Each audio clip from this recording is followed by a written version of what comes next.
এটা রাজনৈতিক মঞ্চ নয়, আর আমি রাজনৈতিক ওই রকম ফিগারও না। যারা আছে রাজনৈতিক ওই ময়দানে, তারা ওই ময়দানের কথা বলবে। আমাদের অভিভাবক, আমাদের মাথার তাজ, আমাদের মুরব্বী ডাক্তার শফিকুর রহমান আমিরে জামাত আমাদেরকে আদেশ দিয়েছেন, নির্দেশ দিয়েছেন তাফসির মাহফিলগুলোতে তাফসির করার জন্যে। রাজনৈতিক কথাবার্তা বলার, প্রচলিত রাজনৈতিক কথা যেটা, এটা বলার দরকার নেই। এখানে কোরআনের হাদিসের কথা বলবেন, এইটাই আমাদের রাজনীতি। এই কথা বুঝতেছেন? সুতরাং আমরা এই ধাঁচে কথা বলতে চাই। আল্লাহ যেন আমাকে ওই তাওফিক ভিক্ষা দেন, বলে না আমি। তাহলে দুইটা কথা বলেছিলাম, ঈমান যারা আনবে এবং ঈমানের দাবি অনুযায়ী যারা এলেম অনুযায়ী আমল করবে। আমার প্রথম প্রশ্ন, অনেকেই বলবেন আমার ঈমান আছে। হ্যাঁ, ঈমান থাকে না কয়েকটা কাজ করলে। আল্লাহ এই পৃথিবীতে বানিয়েছেন এবং আইন চলবে তার, এই ঘোষণা দিয়েছেন। আলা আলাহুল খালক ওয়াল আমরু, এই আয়াত আমি বানালাম। বলেন, সূরা আরাফের ভেতরে আছে আমি বানিয়েছি, আমার আইন চলবে।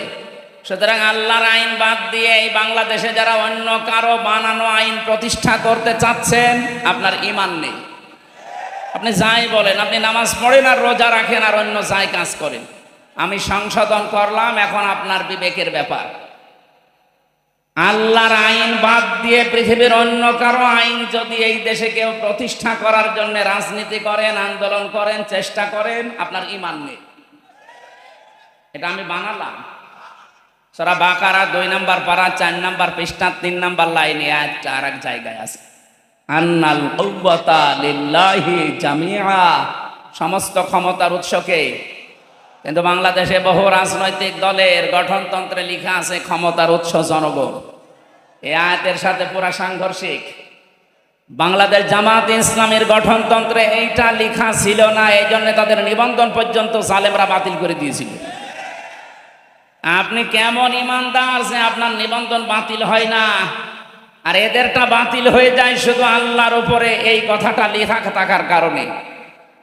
যদিও আল্লাহ এখন 5 দিন পরে যারা নিষিদ্ধ করেছিল 5 দিন আগে, 5 দিনের ভেতরে আল্লাহ তাদেরকে নিজের হাতেই নিষিদ্ধ করে দিয়েছে। আপনি দেখেন বাস্তবে যাদের নিষিদ্ধ করা হয়েছে ওদেরকে এখন অনেকে বৈধতা দেওয়ার জন্য বিভিন্ন জায়গায় কথা তুলছে। এদেশের অন্তর্বর্তীকালীন সরকার যিনি আছেন তিনি বুঝে শুনেই তাদেরকে নিষিদ্ধ করেছে। এদের নিষিদ্ধ হওয়ার পেছনে 100 কারণ আমার এই মোবাইলে আছে, 100। ওদেরকে বৈধতা দেওয়ার একটা কারণ আপনার কাছে নেই। যারা জাতি, বর্ণ, ধর্ম কিচ্ছু দেখে না, মানুষ পেলেই কুপিয়ে মারে। এই যে বিশ্বজিৎকে, ও দেখেছিল যে দেখেছিল যে হিন্দু বেটা কিনা। আমার সাথে ওই শাওন ছিল ছেলে, বললাম ভাই আপনি একটা হিন্দুকেও ছাড়লেন না। বলছে মাথায় আমাকে এই চিন্তা ঢুকিয়ে দিয়েছে উপরে যারা ছিল যে মেরে ফেলা লাগবে, শিবির পেলেই আমি মারতাম। ও আমারে বারবার বলছিল যে ভাই এখন শিবির মিবির কি, আমি তো মুসলমানই না, আমি ফুল হাতা, আমি হাফ হাতাও না। ফুল হাতা বোঝেন? এটা আমিও বুঝতাম না, ওই সময় ওর মুখ থেকে শুনলাম। আমাদের যিনি জেলার ছিল উনিও ফুল হাতা, দেবদুলাল, নাম শুনেই বোঝা যাচ্ছে যে ছাতা ফুল হাতায় হবে। বলেন তো, একটা হিন্দু মানুষ তাকে আপনি শিবির বলে মেরে ফেললেন। এরকম একটা দুইটা না, জাহাঙ্গীরনগর বিশ্ববিদ্যালয়ে 100টা মহিলার ইজ্জত যারা মিষ্টি বিলাতে পারে এরা তারা। এদেরকে আপনি নিষিদ্ধ করার 100 কারণ আমি জানি। বৈধতা দেওয়ার একটা কারণ বলেন তো, যে হ্যাঁ এই কারণে তাদের বৈধতা দেওয়া যায়, বলেন। সুতরাং যারা চিন্তা ভাবনা করেছে, আমি চাই মানুষ হত্যার সাথে দেশে যারা জড়িত, বিশেষ করে গণহত্যার সাথে 2006 সালের 28শে অক্টোবর থেকে শুরু করে 24 সালের আগস্টের 5 পর্যন্ত যত হত্যা হয়েছে এর সাথে যারা জড়িত তাদের নিষিদ্ধ করা লাগবে। মানুষ হত্যাকারী যারা, এরা আল্লাহর কাছে সবচাইতে ঘৃণিত, এরা আল্লাহর অপছন্দনীয় লোক। সূরা নিসা 93 নম্বর আয়াতে আছে 4টা শাস্তির কথা আল্লাহ দিয়েছেন যারা মানুষ হত্যা করে। আমা ইয়াকতুল মুমিনা মুতাআম্মিদান ফাজাযাউহু জাহান্নাম এক নম্বরে তাদের পুরস্কার আল্লাহ জাহান্নামে দেবে। দুই নম্বরে আল্লাহ রাব্বুল আলামিন বলেন ফাজাযাউহু জাহান্নামু খালিদান ফিহা। মানুষ হত্যাকারী যারা, বিশেষ করে মুমিন হত্যাকারী, এদের প্রথম পুরস্কার আল্লাহ জাহান্নামে দিয়ে শেষ করে দেবে না, চিরকাল সেখানে থাকা লাগবে। কথা বুঝতেছেন? শুধু এতটুকু আল্লাহ শেষ করেননি, অগাদিবাল্লাহু আলাইহি, আল্লাহ রেগে থাকবেন তাদের উপরে, ওয়ালাআনাহু, তাদের উপর আল্লাহ নিজে বরদোয়া দেবেন, লানত দেবেন, ওয়া'আদ্দা লাহু আযাবান আযীমা, তাদের জন্য যন্ত্রণাদায়ক শাস্তি আল্লাহ রেডি করে রাখছেন। বলেন নাউজুবিল্লাহ। আপনি আর কাজ পেলেন না, মানুষ হত্যাটাকেই বেছে নিলেন। গণহত্যার সাথে যারা জড়িত, পৃথিবীর ইতিহাস তাদেরকে ঘৃণিত করে ছেড়ে দিয়েছে। হিটলার, চেঙ্গিস খান, এই কথা বলছেন। এই মানুষগুলো মানুষ হত্যার সাথে জড়িত ছিল। একটা জীবনের মূল্য আল্লাহর কাছে এত বেশি। পড়া কোরআন পড়ে আমি 3টি পাপের শাস্তি পেয়েছি ডবল। আপনি একটা অপরাধ করলে আপনার শাস্তি একটা হবে।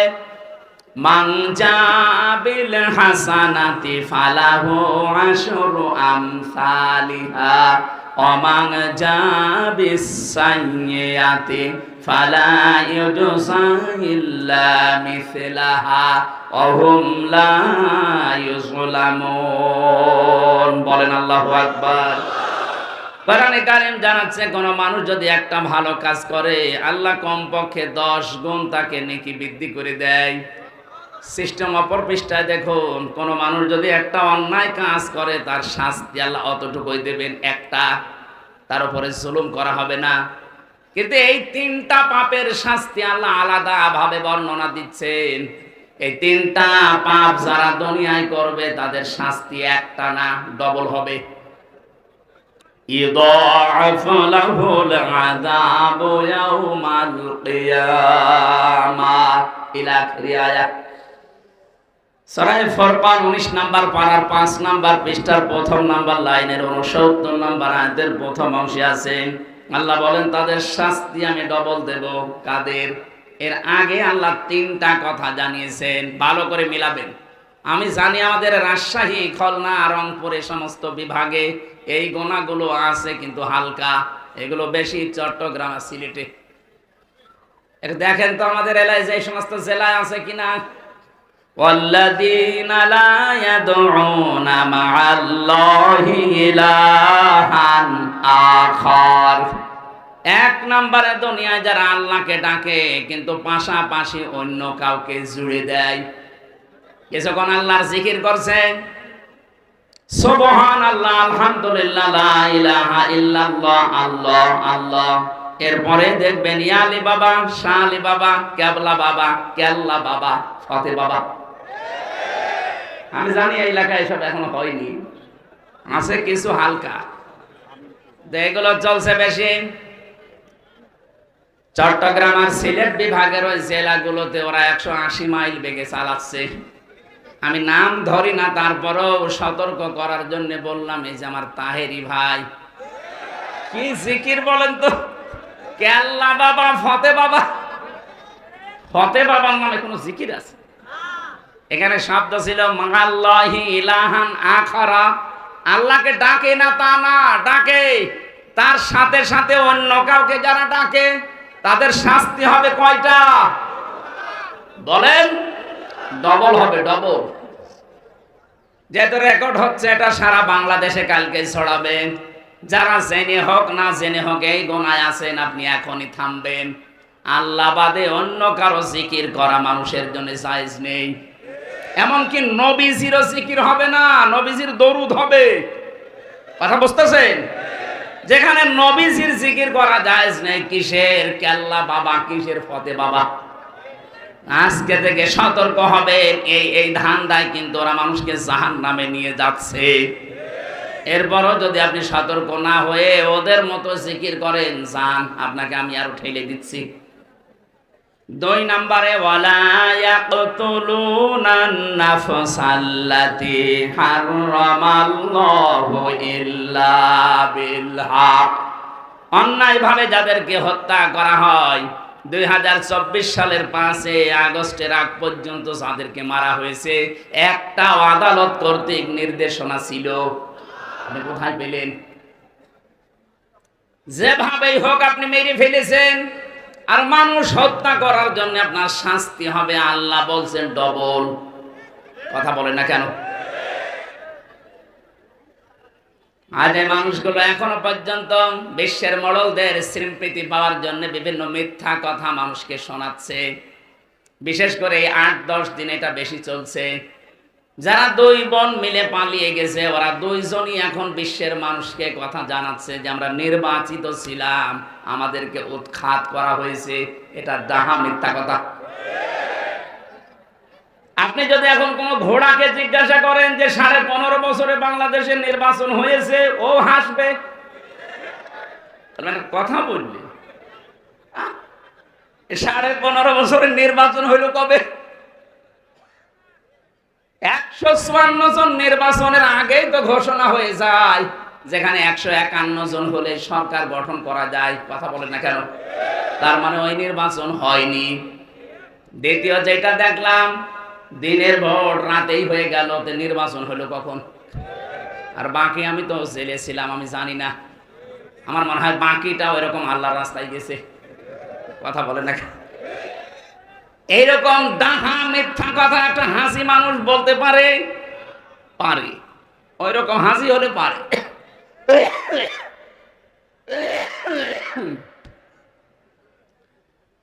হাসি ওই রকম হলে পারে। হাসি আমি আরো দেখেছি দুনিয়াতে, তাদেরকে আপনি পিটিয়ে মেরে ফেলবেন, তারপরও মুখ দিয়ে মিথ্যা বলাতে পারবেন না। কারণ আল্লাহর ঘর যে দেখে আসে, এরপরও যদি ওর হেদায়েত না হয়, ওর কপালে আর হেদায়েত নেই। কোরআনে কারিমে আল্লাহ জানিয়েছেন, ইন্না আউয়ালা বাইতি উবদিআ লিন-নাসি লাল্লাযী বিবাক্কাতা মুবারাকান ওয়া হুদাল লিল আলামিন। এই পৃথিবীর প্রথম ঘর এই কাবা, যেটা বাক্কা মক্কায় অবস্থিত। এর ভেতরে মোবারক কিছু জিনিস দেওয়া আছে, বরকতময় জিনিস আছে। এই কাবাকে আল্লাহ বরকতময় করে দিয়েছেন। শুধু না, ওয়া হুদান লিল আলামিন, বিশ্বের মানুষের জন্য এটা একটা হেদায়াত। এটা কি? কাবা শরীফ দেখে আসার পরও আপনি মিথ্যা ছাড়তে পারেন না, তার মানে আপনার কপালে হেদায়েত নেই। কথা বলেন না কেন? এরপরের শব্দে আল্লাহ যেটা জানিয়েছেন, ওই শিক্ষা দেওয়ার জন্য আমি এই পয়েন্টটা আনলাম। ভালো করে শুনবেন। কোরআনে কারীম জানাচ্ছে, ওয়া মান দাখালাহু কানা আমিনা। এ কাবার মর্যাদা এত বেশি আল্লাহর কাছে, কোন মানুষ যদি কাবার চত্বরে আসতে পারে, আল্লাহ তাকে নিরাপত্তা দিয়ে দেয়। আপনি বোঝেননি এখন আমি কি বলতে চাই? এবার আমি বোঝাচ্ছি। কাবার এলাকায় গেলে নিরাপত্তা দেয় কে? আরো জোরে। ওখানে ঘর আছে কার? আরো নিদর্শন আছে, ফিহি আয়াতুম বাজ্জিনাতুম মাকামু ইব্রাহিম। ওখানে বহু নিদর্শন আল্লাহর আছে স্পষ্ট, তার ভেতরে মাকাম ইব্রাহিম একটা। আমি যেটা এই আয়াত থেকে শিক্ষা দিতে চাই, প্রায় 8টা-9টা তাফসীর আমি মিলিয়ে বের করেছি। কাবার চত্বরে আল্লাহর নিদর্শন আছে, আল্লাহর আইন ওখানে চলে। আইন চলে কার? আরো জোরে বলেন। আল্লাহর বিধান ওই এলাকায় জারি আছে, এজন্য আল্লাহ পুরাটা নিরাপত্তা দিয়ে দিয়েছেন। এ বাংলাদেশ তো আর কাবা শরীফ না। কথা বলেন না কেন? কাবা থেকে এই বাংলার দূরত্ব 6000 কিলোমিটার। এটাকে যদি আপনি শান্তি, স্বস্তি, নিরাপত্তা দিয়ে বেষ্টন করে দিতে চান, একটা পদ্ধতি আছে। আল্লাহ পাক বলেন, আল্লাযীনা আমানু ওয়া লাম ইয়ালবিসু ঈমানাহুম বিযুলমিন উলাইকা লাহুমুল আমন। ইলা আখির আয়াত। সূরা আনআম 82 নম্বর আয়াতের প্রথম অংশে আছে, তোমরা যারা ঈমান আনবে আর ঈমানের সাথে যদি জুলুমকে মিশ্রণ না করো, এখানে জুলমিন আই শিরকিন, নিজের ঈমানের সাথে যদি শিরিক মিশ্রণ না করো, আমি আল্লাহ নিজে বলছি উলাইকা, এইভাবে আল্লাহ দেখিয়েছেন। এটা ইসমে ইশারা। আল্লাহ পাক বলেন এই হাতের আমার কুদরতি হাত, এভাবে ইঙ্গিত দিয়ে পাবনা বেড়া কলেজ ময়দানে যারা বসে আছে তাদেরকে আমি বলছি, এই মানুষগুলো যদি তাদের ঈমানের সাথে শিরিকের জুলুমের মিশ্রণ না করে, আমি আল্লাহ নিজে গ্যারান্টি দিলাম তাদেরকে আমি আল্লাহ নিজের পক্ষ থেকে নিরাপত্তা দিয়ে দেব। কাবার চত্বরে নিরাপত্তা দেয় কে? আরো জোরে। আমাদের এই ৫৬,০০০ বর্গ মাইল যদি আমরা নিরাপত্তার বেষ্টনী দিতে চাই, এই মুহূর্তে বাংলার জনগণকে সিদ্ধান্ত নেওয়া লাগবে, শিরিকের সাথে জুলুমের সাথে আমার ঈমানকে আমি মিশ্রণ ঘটাবো না। আল্লাহর ওয়াদা সত্য না মিথ্যা? আপনি একটু মিলিয়ে দেখেন, আমাদের ঈমান যাই আছে, যদি শিরিক না থাকে ঈমানের সাথে, যতটুকু ঈমান আছে ঈমানে আল্লাহ আমাদের শান্তি, স্বস্তি, নিরাপত্তা দেবেন। উলাইকা লাহুমুল আমন, তাদের জন্য আমার নিরাপত্তা। সুতরাং আমরা চাই আমাদের যাদের শিরিক আছে, এই শিরিক আমরা ঈমানের সাথে যেন মিশ্রণ না করি। এই জন্য দ্বিতীয় পয়েন্ট আমি এ পর্যন্ত এনেছি। বাংলাদেশে যারা বলেন আমার ঈমান আছে, না আপনার ঈমান নেই, কারণ আপনি ক্ষমতার উৎস জনগণকে মনে করেন এটা শিরিক। ক্ষমতার উৎসকে একটা দুইটা না, ভরি ভরি আয়াতে আল্লাহ এই ঘোষণা দিয়েছেন, কুলিল্লাহুম্মা মালিকাল মুলকি তুতিল মুলকা মান তাশা। এই আয়াত যারা পড়ে, এই আয়াত যারা বোঝে, এরপরও যদি বলে ক্ষমতার উৎস অন্য কেউ, সে মুশরিক। আরো জোরে বলেন। সুতরাং আমরা যারা জেনে হোক না জেনে হোক এই শিরিকে আছে, এখনই আপনার আকীদা, ঈমান, বিশ্বাস পাল্টাবেন। যারা আজ বলেন বাংলাদেশ জামাতে ইসলামী এদের আকীদা ঠিক নেই, এদের আকীদা যদি ঠিক না থাকবে, এইটা তাদের গঠনতন্ত্রে লেখা থাকতো না যে ক্ষমতার উৎস আল্লাহ। এই কথা বলেন না কেন? আন্দাজে উল্টা পাল্টা ফতোয়া দিয়ে মানুষের কাছে তাদের কালার করতে চান, একটা মিথ্যা অপবাদ কারো উপরে চাপিয়ে দেওয়া, তার উপরে জুলুমের নামান্তর। আজ বাংলার বহু আলেম নাম নিয়ে আবাহমান কাল থেকে দেশে ইসলামী আন্দোলন, একামতে দিনের এই নেতা কর্মীদের ঘায়েল করার জন্য অস্ত্র হিসেবে ব্যবহার করছেন। এটা ডাহা, মিথ্যা। আমরা চাই আপনাদের যাই জ্ঞান আছে কাজে লাগান, কিন্তু এই মানুষগুলোর উপরে জুলুম করবেন না। এটা আপনি জুলুম করছেন জেনে বুঝে। আপনি দেখতে পেলেন ওদের আকীদা ঠিক আছে, এই কারণে জালেমরা নিষিদ্ধ করে দিল। আকীদা যদি ঠিক না থাকে তা আপনারটা ঠিক নেই, আপনারে তো নিষিদ্ধ করে না। এই কথা বলছেন না? আমরা এই দেশে আল্লাহ একমাত্র ক্ষমতার উৎস মানি যারা, তারাই বিপদে আছি আর বিপদে থাকবো, এইটাই বাস্তবতা। আমরা এগুলো কি আর করছি না, কারণ আমাদের মালিক যিনি, ক্ষমতার মালিক যিনি, আমরা যেদিন বিশ্বাস করেছি সেদিন এগুলো সব মাথায় চাপিয়ে নিয়েছি। ডোন্ট কেয়ার, কিছুই মনে হয় না। যেই দিন এই রাস্তায় আসার সময় বলেছি, ইন্না সালাতি ওয়া নুসুকি ওয়া মাহইয়ায়া ওয়া মামাতি লিল্লাহি রাব্বিল আলামিন। কিসের জেল, কিসের জরিমানা, কিসের আয়না ঘর? তামাম দুনিয়াকেও যদি কেউ আয়না ঘর বানিয়ে ফেলে, আয়াত যারা বিশ্বাস করে, আকীদা নিয়ে, ঈমান নিয়ে পড়েছে, তাদেরকে পেছনে হটানো যাবে না। কথা শোনা ভাই,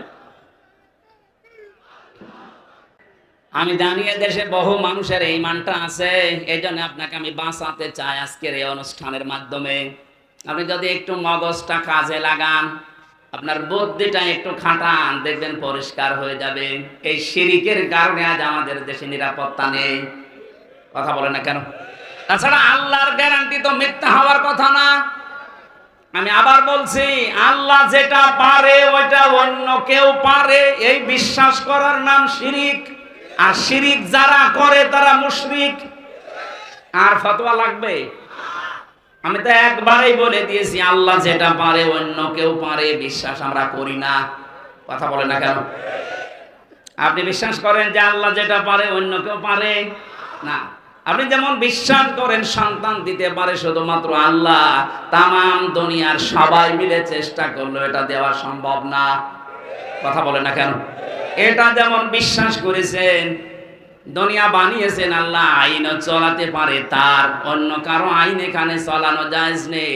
এটা যদি এইভাবে বিশ্বাস করতেন বাংলাদেশে আল্লাহর আইন কায়েম হয়ে যেত। এই বিশ্বাসটা আসলেই মানুষ কেন জানি মনে করে না এটা রাজনীতি, এটা জামাতের কথা, এটা জামাতের বাবার কথা। জামাতের বাবা এ কথা বানিয়েছে, এটা আল্লাহ বানিয়ে দিয়েছেন। এ বিশ্বাস যাদের নেই তারা মুশরিক। তাদের সম্মান মর্যাদা দিন যত যাবে বাড়বে না, আরো কমতে থাকবে। মুশরিকদের সম্মান মর্যাদা যদি দুনিয়ায় বাড়ে তাহলে কোরআনের এই আয়াত কি করবেন আপনি? আল্লাহ মিথ্যা কথা বলতে পারে? বলেন। এই জন্য আশা করছে আপনি নিজের আকীদা, বিশ্বাস, ঈমান এখনই পাল্টাবেন। হ্যাঁ, যদি এমন দলে থাকেন যে দলের উৎস, ক্ষমতার উৎস জনগণ, এই বিশ্বাসে বিশ্বাসী, এখনই চলে আসবেন। এখন যদি বলেন কি করতে আসলেন, এইটাই করতে আসি আমি, কারণ কোরআন আমাকে এইটাই জানাচ্ছে আপনি মুশরিক হয়ে জাহান্নামে যাবেন, এ মাহফিল দেওয়ার দরকার কি? এই কথা বলেন না কেন? আশা করছে ইঙ্গিতে আপনি জ্ঞানী মানুষ বুঝে ফেলেছেন। এরপরেও যদি না বোঝার ভান করে থাকেন, আমার মনে হয় আপনাকে ওয়াজে কাজ হবে না। কিসের কোরআন শরীফ, বুখারী শরীফ, আপনার বাকারি শরীফ লাগবে।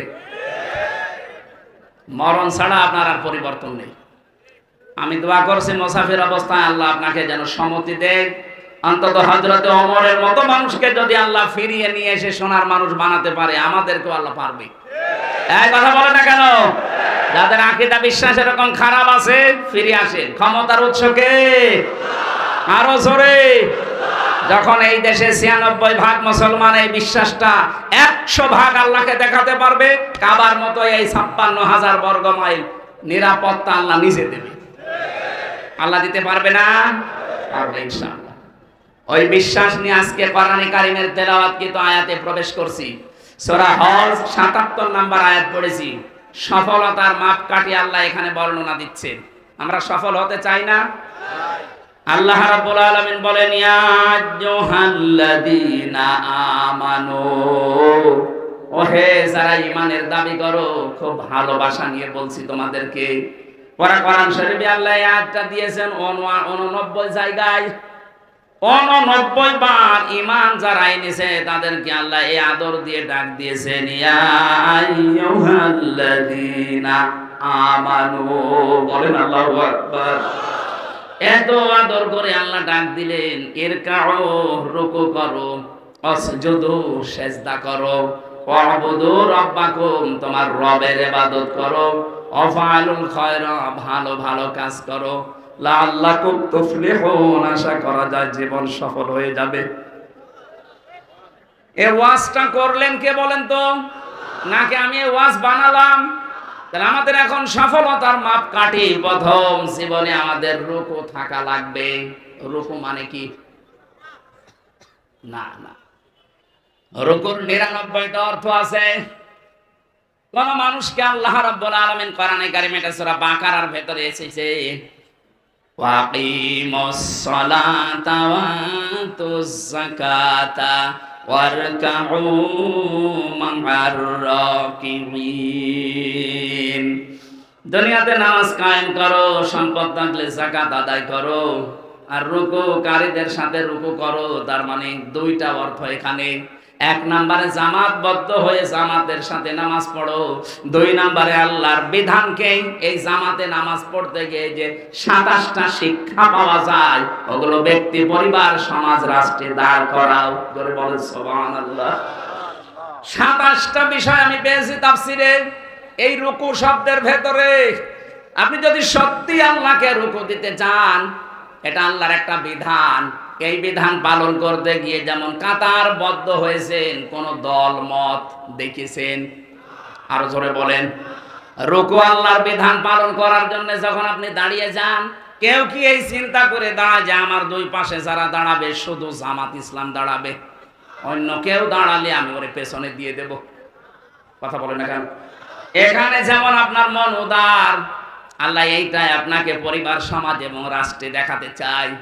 ও হামজা, এখানে যেমন আল্লাহর একটা বিধান তুমি পালন করবে, রুকু, এটার জন্য যেমন সব এক হয়ে গেছো, এখান থেকে শেষ করে যখন ব্যক্তি, পরিবার, সমাজ আর রাষ্ট্রে যাবে, তখনও আল্লাহর একটা দুইটা বিধান নেই, এরকম রুকুর মতো বিধান আছে 499টা। কোরআনে আল্লাহ বিধান দিয়েছেন 500টা, ওখানে কায়েম হবে মাত্র একটা। এখনো কয়টা আছে?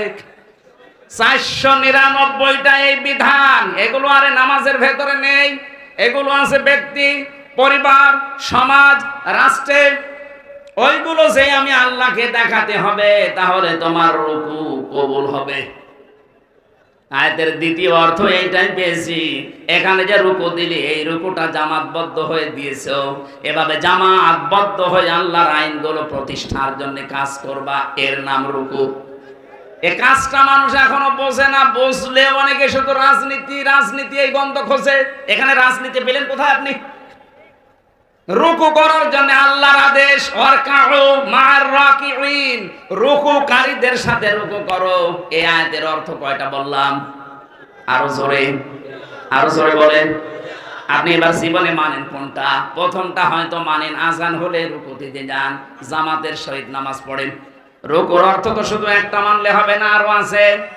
2 নম্বর অর্থ, আল্লাহর এই রুকুকে পরিবার, সমাজ, রাষ্ট্রে আপনাকে দেখাতে হবে যে হ্যাঁ আমরা রুকু করি। এই যে যারা বাংলাদেশে তাওবা করছি আমরা, অনেক মানুষ আছে শুধু আস্তাগফিরুল্লাহ পড়ে শেষ করে দিচ্ছেন। না, আপনার তাওবা এভাবে হবে না। এটা তো একটা বাক্য মাত্র। কোরআনে কারীম জানিয়েছে, তাওবা করতে চাও, সূরা জুমারের 53-54 নম্বর আয়াতে আছে, ওয়া আনিবু ইলা রাব্বিকুম ওয়া আসলিমু লাহু মিন ক্বাবলি আইয়াতিয়াকুমুল আযাবু সুম্মা লা তুনসারুন। আল্লাহ পাক বলেন, 1 নম্বরে তোকে আমার দিকে ফিরে আসা লাগবে, যে আনিব ইলা রাব্বিকুম, তোর রবের দিকে ফিরে আসা লাগবে, ওয়া আসলিমু, সারেন্ডার করা লাগবে। ওই রুকু মানে যেমন মাথা ঝোঁকানো, আসলিমু মানে মাথা ঝোঁকানো, সারেন্ডার করা। আপনাকে আল্লাহর দিকে 1 নম্বরে ফিরে আসা লাগবে। 2 নম্বরে সমর্থন, আল্লাহর যত আছে, আল্লাহর আইন আছে, তার সামনে সারেন্ডার করা লাগবে, আত্মসমর্পণ। এই 2টা কাজ আপনি কখন করবেন? 41 সালে। কথা বলেন না কেন? যারা টার্গেট দিয়েছেন, আপনি কার উপরে ভরসা করে টার্গেট দিলেন? আপনার কি আজরাইলের সাথে কথা হয়? কার উপর ভরসা করলেন? আমার তো 1 সেকেন্ডের কোনো গ্যারান্টি নেই। আর আপনি এরকম মুরব্বী মানুষ, 76 বছর বয়স, আর আপনি টার্গেট দিচ্ছেন 41 সাল। আর ভাই, আমি তো টার্গেট দিলে তাও একটু হালকা পাতলা হয়, কারণ আমার 33 বছর। এই কথা বলছে না? আমার 41 সাল আসার একটা সম্ভাবনা আছে, আপনার তো আর নেই। খুব বেশি হলো না 4-5 বছর বাঁচবেন। এই কথা বলছে না কেন? তার মানে এই টার্গেট আপনি আন্দাজে দিয়েছেন, এ জাতির সাথে আপনি আন্দাজে কাজ করেছেন।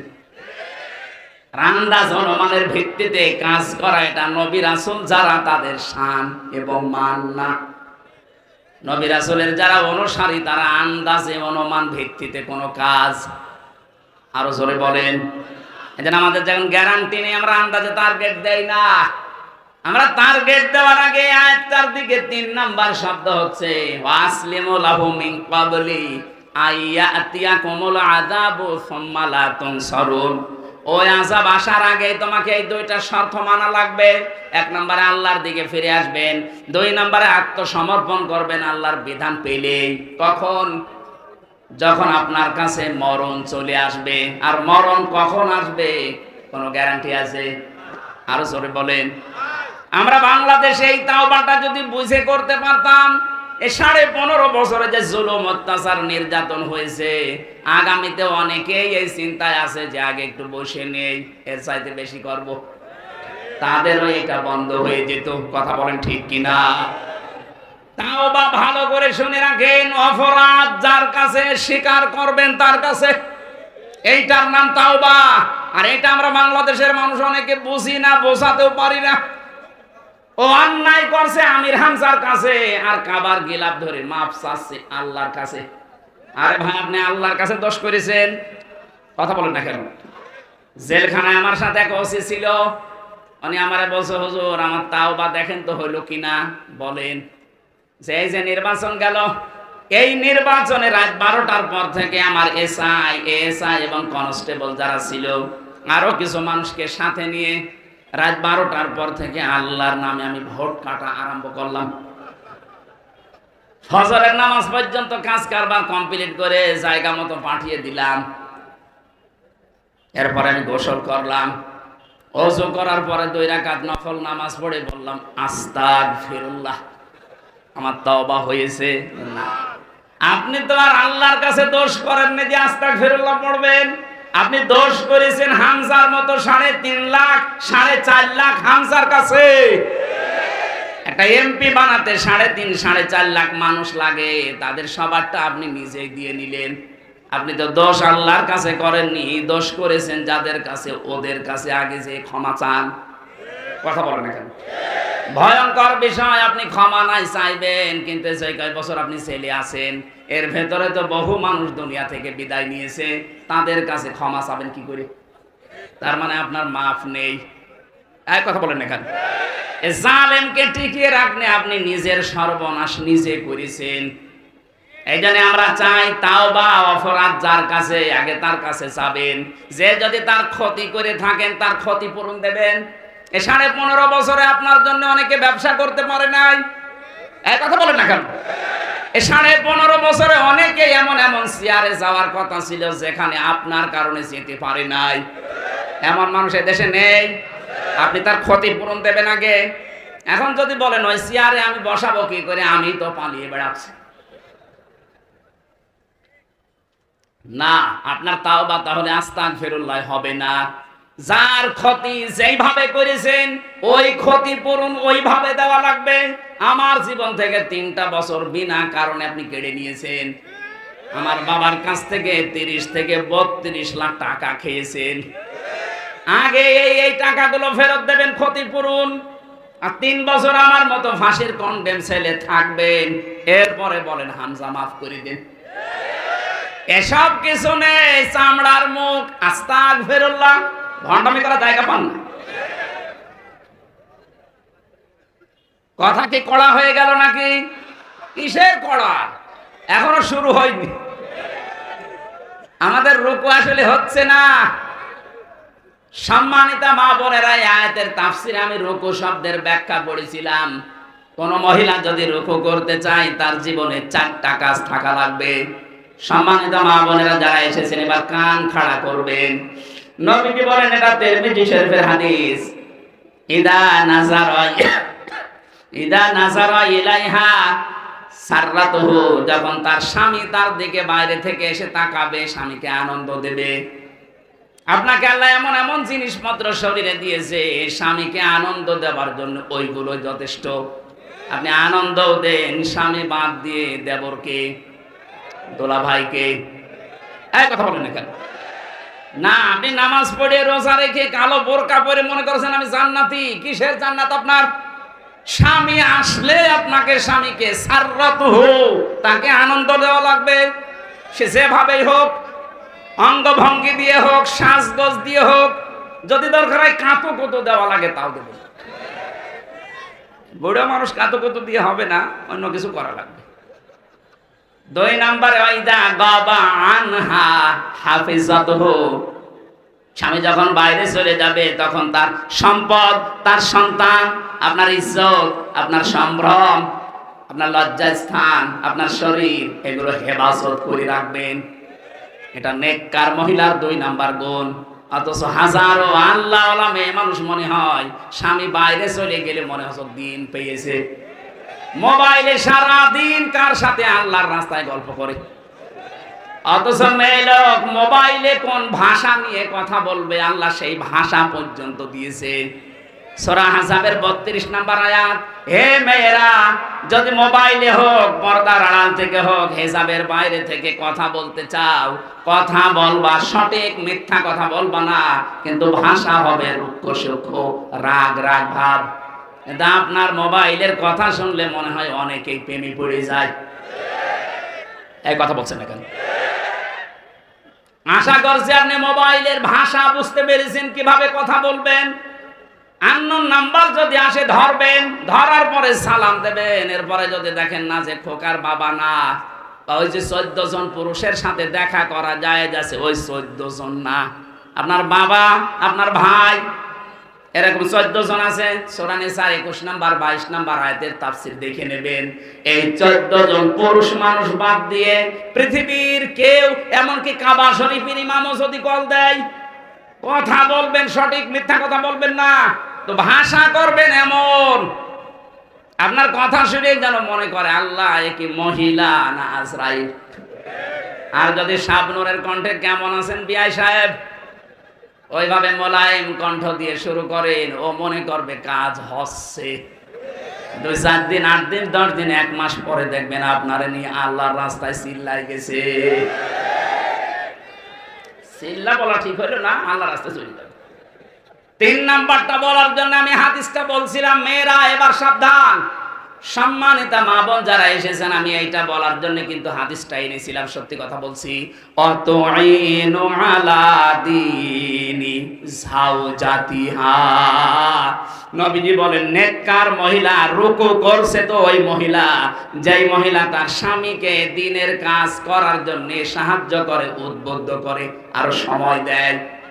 আপনার স্বামী মানবতার পক্ষে কাজ করে, দিন কায়েমের জন্য চেষ্টা চালাই, দিনের জন্য কাজ করে বেড়াচ্ছে, আপনি নেককার হতে হলে তাকে সাহায্য করবেন, সহযোগিতা করবেন, সময় দেবেন, উৎসাহ দেবেন। আপনার জন্য খাদিজার সাথে আল্লাহ জান্নাত রেডি করে রাখবে। এত না আপনি আরো বাধা দেন, না তুমি কি করো, আর মানুষের বর নেই, আর মানুষের বর আছে, আপনার বরের মতো না। আপনার বর তো একামতের দিনের একজন কর্মী, তার কাজ সব সময় আলাদা। কথা বলেন না, তার মানবতার সেবায় কাজ করা লাগে, মানুষের জন্য চিন্তা করা লাগে, আল্লাহর দ্বীনের ফিকির করা লাগে। আপনি শুধু বাড়ি বসে বসে তাকে সময় বের করে দিয়েছেন, তাকে সাহায্য করেছেন, খাদিজার মতো আপনি অটোমেটিক সওয়াব পেতে থাকবেন। 4 নাম্বারটা বলতাম না, তারপরও বলছি। আমার মনে হয় পাবনাতে এটা বলা ঠিক হচ্ছে কিনা জানি না। 4 নাম্বার, আল্লাহর নবী বলেন স্বামী যেটা পছন্দ করে, নেককার মহিলা ওইটা, স্বামী যেটা পছন্দ করে ওটা যদি জায়েজ হয়, জীবন চলে গেলেও আপনাকে ওটা পছন্দ করা লাগবে।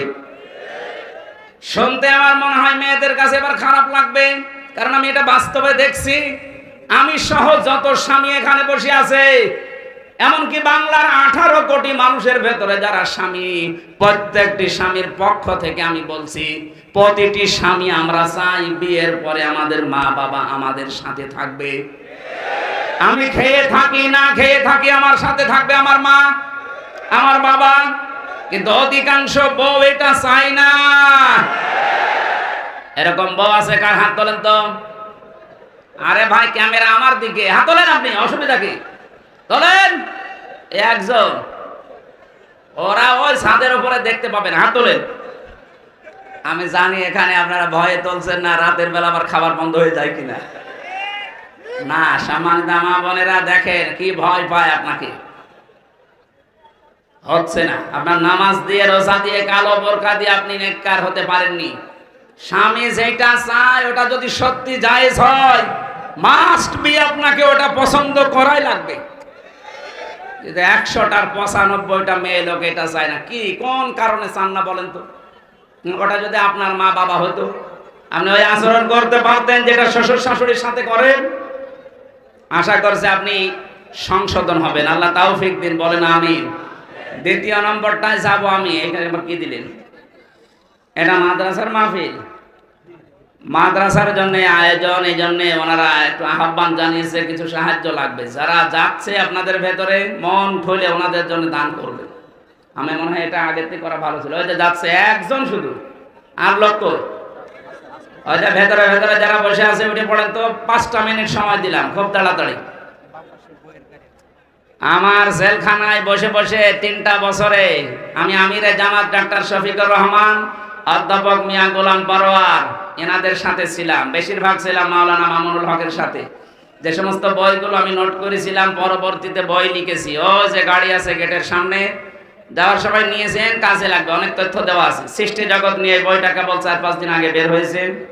পাবনা দারুল আমান ট্রাস্টে মনে হয় এসার পরে তুলে দেবে 21শে জানুয়ারি।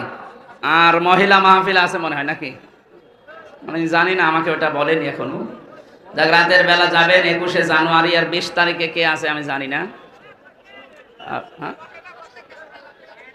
10 তারিখে বা ডিসেম্বরের 10 তারিখে মাগরিব থেকে এশা পর্যন্ত। কথা কিন্তু ঠিক রাখেন ভাই, এটা যদি উল্টাপাল্টা হয় তাহলে মাওলানা রফিকুল ইসলাম খানের ওইটা কিন্তু সে পাবো না সিরাজগঞ্জ শহরে। হ্যাঁ, ওইটা রাত 9টা 9:30 ওঠা লাগবে আপনাদের যেন মাগরিব থেকে এশা শেষ হয়ে যায়। 10 তারিখে যাবেন, আমরা কথা বলবো। এই সততা মাইক কাদের? পাবনা। ঠিক আছে, মাইক টাঙানো হয় এমনি, মাইকের আওয়াজ ঠিক আছে, কানের দিকে মাইক দেবেন আর রিভাব দেবেন। ইকো দেওয়ার দরকার নেই, রিভাব দেবেন। এই ভাই, এই কি আরম্ভ করলেন আপনি? এখনো কালেকশন হয়নি আপনার? এই তাড়াতাড়ি করেন, যান।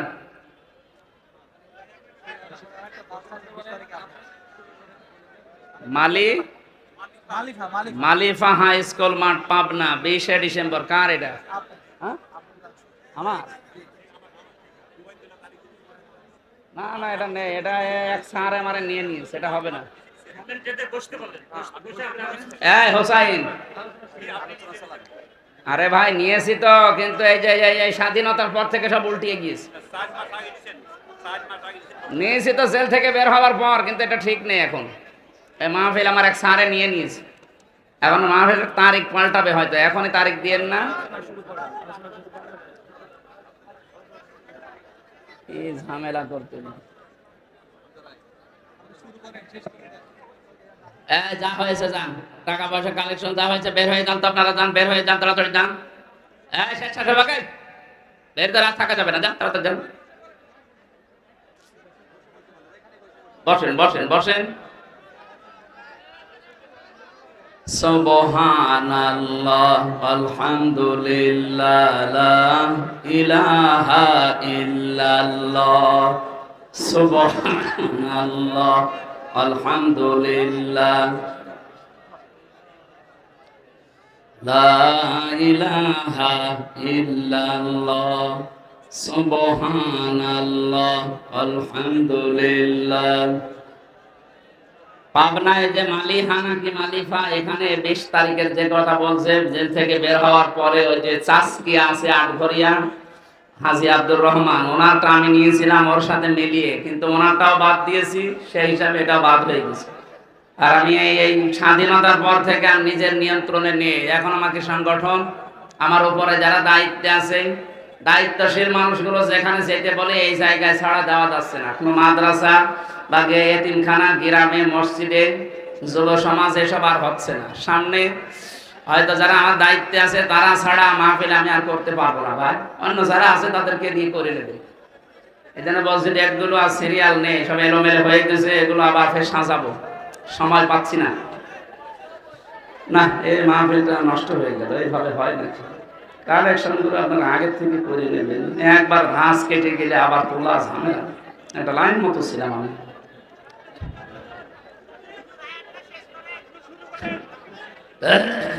আরে ভাই, একটা দুইটা শব্দ, লক্ষ লক্ষ কথা এক একটা শব্দের ভেতরে আল্লাহ দিয়েছে।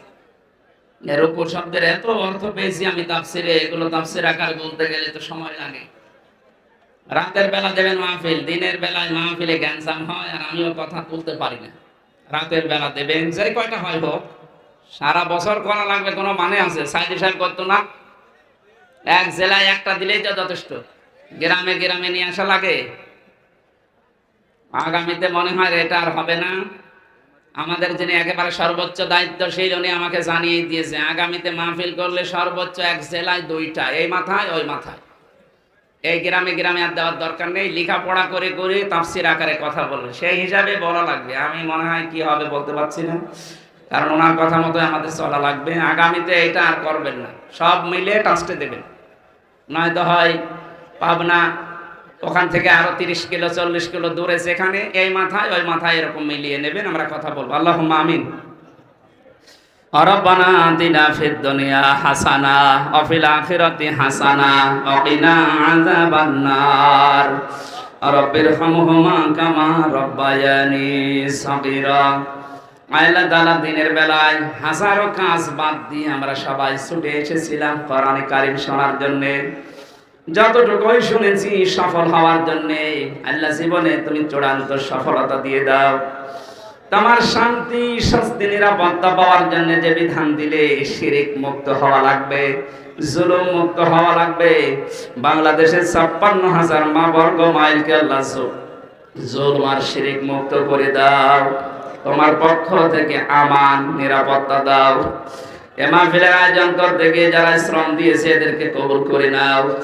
আমাদের প্রধান অতিথি ডাক্তার আব্দুল বাসেত খান কবুল করো। আমাদের মুরব্বী মাওলানা আব্দুর রহিম সাহেব এসেছে, মঞ্জুর করো। যত মানুষ এই জেলার মাটির নিচে আছে আল্লাহ কোরআনের ইজ্জতে মাফ করে দাও। সম্মানিত মা বোনদেরকে অনেক বেশি ভালোবাসি আল্লাহ। ওদের যে দায়িত্বের কথা বললাম, মেহেরবানি করে এদের প্র্যাকটিক্যাল লাইফ এগুলো মেনে চলার তৌফিক দাও।